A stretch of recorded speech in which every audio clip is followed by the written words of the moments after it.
Welcome to Merchandising the Movie, now with a dash of Batman and Robin. This mess of a movie is about as appealing as seeing your grandma strip. Please, no. It shouldn't exist, and it can't end soon enough. Oh my dear God, Jesus. Batman and Robin is what happens when a cokehead gets a hold of their dad's no-limit credit card. 7 million. There are a few certainties in life. Death, taxes, and Batman should never have nipples on his suit. Forget the utility belt. Batman can saw his way out of any situation. With those milk duds, escape is guaranteed. Well, unless he's facing his arch nemesis, the Purple Nurpler. Before I sift through this steaming pile of excrement, consider supporting my work on Subscribestar. For as little as $1 a month, you can help fund my Chia Pet addiction. Or you can check out my TeePublic store and buy a hoodie to instantly become the best looking person in any room you enter. Every little bit helps. I'm doing my part. I'm doing my part. I'm doing my part. If you can't, then please subscribe, hit the like button, leave a comment, and share my video on social media. It really helps my channel. This spastic movie has no real beginning. The viewer is dropped into a sea of bat nipples and shaking cod pieces. After which, we see a pair of spandex warriors rush off to stop Mr. Freeze, who looks like Gene Simmons if he was a techno-Eskimo that speaks only in puns.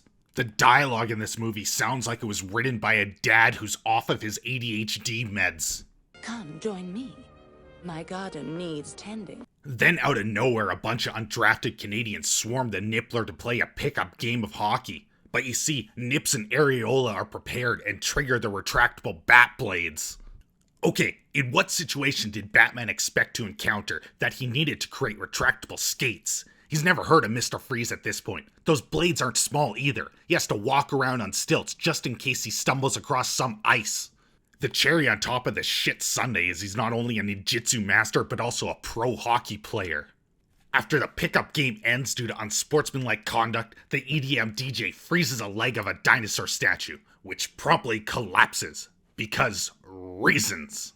Don't try to overthink this movie. It required a mountain's worth of drugs to make. It would require an equal amount to uncover the logic.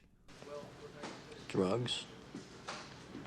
Just when you think things can't go off the rails any more than it already has, Techno Kiss reveals his truck was a spaceship and blasts into the night sky. The rocket serves no purpose but to go high enough for the adrenaline junkie to get his fix and fly like the delicate butterfly he always dreamed of becoming. I'm a butterfly! I'm gonna go find me some butterfly poon! Just when it looks like Batman's nipples are hard enough to cut glass, Robin jumps in to save the day with his handy heat ray. What else is his Boy Scout packing? Does he carry around a bottle of lube just in case he encounters a tight hole? Do with that image what you will. I'm not responsible. Then for some reason the flying rat keeps C4 on him, so he detonates the rocket and surfs after Gene Simmons on the door of the ship. If this movie could talk, it would say, "Hey physics, f*** you." This all happens in the space of 13 minutes. 13 frantic minutes of dad jokes. You would think this movie spent its load, but it keeps going like a teenager after finding a titty mag for the first time. You sex demon? Impure. Freeze uses his Eskimo powers to chill Bird Boy, then tells Batman he has 11 minutes to save him before he dies. Which also means Batman let a whole ton of security guards die while trying to recover the diamond. Thanks for nothing, you spring-sucking old moon! Then we are introduced to a plant-obsessed lady wearing rags that I assume are covered in cat piss. She also apparently has no idea she's been working with a mad scientist until she just suddenly decides to walk into his lab for the first time ever. Well, Doc Brown's evil twin creates Bane, spots Ivy, then goes full-blown nice guy on her. When she can't see how he's her white knight, he murders Ivy. I can respect your opinion. Sadly, I'm not good at rejection. I'm afraid you'll have to die. Then it's back to the Batcave where the Nippler reveals the latest in Peeping Tom technology and comes up with a plan to capture an ice cube. Well, much like in life, the simp fails at everything he attempts. See, it turns out Ivy isn't dead and is reborn monologuing all of her powers. For some unknown reason, the Turn Up and the undercard luchador from a back alley brawler besties and team up. Then we head to Mr. Freeze's slumber party, where he forces everyone to sing off-key karaoke. At which point, we find out Techno Kiss has a weird fetish for pickled women. After this, it's back to the mansion where a billionaire requires kids to wear tight spandex around him. Yeah, that's not suspicious. Some say unholy things happen up there. Well, turns out the geriatric manservant has a niece from England who arrives, so they welcome her into the Spandex Manor. After which a Twitter activist screams about saving plants between bouts of verbal diarrhea. At this point, I'm unsure if I experienced a psychotic break or if the movie really did have a jungle theme auction and a stripping Yeti.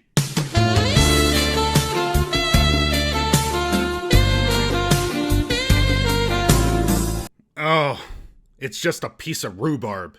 Pass. Then Nipple Man and Areola get into a bidding war over a skanky vegetable, and we find out that there's an even more useless item on the utility belt than a shark spray. 7 million. Never leave the cave without it. But just as an auction to destroy their credit heats up, the Eskimo football player cools the mood and ices the competition. But then goes full diva when another star steals the spotlight and forgets his truck literally has another ice ray. This popsicle dines and dashes, leaving the bat utter titillated but unsatisfied. Milk Ducks wants his nipples clamped first, so he leaves Robin sporting blue balls and chases after Mr. Freeze. But the icicle plays hard to get, only to fail and succumb to Batman's charm a second later.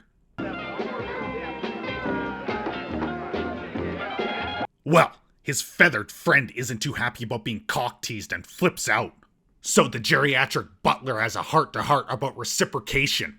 Afterwards, Broccolini goes house shopping and finds a quaint little homeless encampment. Turns out Batman is still left unsatisfied and wants to pollinate a cabbage patch. Then the Grapes of Wrath and the Roid Ranger break the abominable snowman out of prison and go base jumping. Well, Rubber Fetish and Who Gives a about the sidekick go to investigate. Apparently Carrot Top and Nacho Libre flew in from South America. While Batman and Robin push their nipples to the limit, Artichoke confronts the Wonder Twins with awkward sexual tension as Gimp roid rages. Polly wanna kiss? Then Ivy cuts the power to a pickled woman and returns home to discover the addition of a cool man cave. The scene jumps to the unveiling of a telescope, because what are the chances deranged lunatics would crash another mass gathering? Well, it turns out that the telescope uses massive crystals, just like the one Mr. Freeze needs. But only 2 scientists are left to defend the place from his puns. No matter what they tell you, Mr. Bane, it is the size of your gun that counts. Apparently, Alfred's niece is an expert hacker and breaks a 3-letter code, which gives her access to the Batcave. When Miss Hackman goes down, the world's most useless security system freaks out. Then when she screams at it, the thing recognizes her and shuts off. Like, it couldn't tell all of this out beforehand? Whatever. I already feel like my brain is leaking out of my ears, and I still want to be able to chew my own food after this, so let's pretend this never happened. Flames on the side of my face, heaving breath. The security system is so overjoyed that she found a closely guarded secret that it gives her a tight leather outfit. You know what? I'm okay with this. Now bounce like Batman's codpiece. Oh yeah, that's the stuff. Then Wonder Boy confronts the turnip and things get a little spicy. How about slippery when wet? This was a kid's movie, right? Listen, I don't know what's going on here, but there's been some foul play. Don't let yourself get caught in this Venus flytrap and move past it. So the boy Blunder is pushed into a pool he can't swim and doesn't have the mental capacity to stand up. The flying rodent drops in next, then is defeated by a vine, so we get Batgirl jumping in after. A catfight ensues, and then a plant gives eating her a whole new meaning. Afterward, the 3 meet for the first time in a scene that could only be described as Novocaine for the brain. That's not awfully PC. What about bad person or bad woman? Bruce, it's me, Barbara. Maybe Batman could fix this with Bat Patriarchy spray. Like an easily distracted dog, the movie jumps from one place to another, bringing us to an Inuit throat singing concert.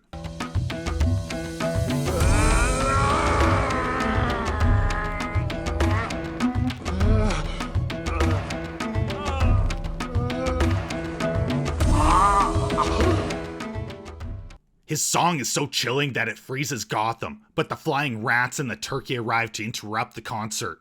I'd like to point out that Batgirl doesn't have nipples on her suit like it's some wet t-shirt contest. So the people responsible were smart enough to know it was a bad idea on her, yet couldn't see the problem with the other two. Anyways, Batman uses his credit card to buy a new city or something. Whatever, I don't care. Just like the people that made this mess. Finally, the movie ends with the new squad running like idiots.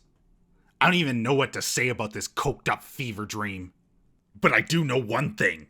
I'd rather watch Batman and Robin for eternity than see another 15 minutes of Birds of Prey. Now scram before you become Yeti food.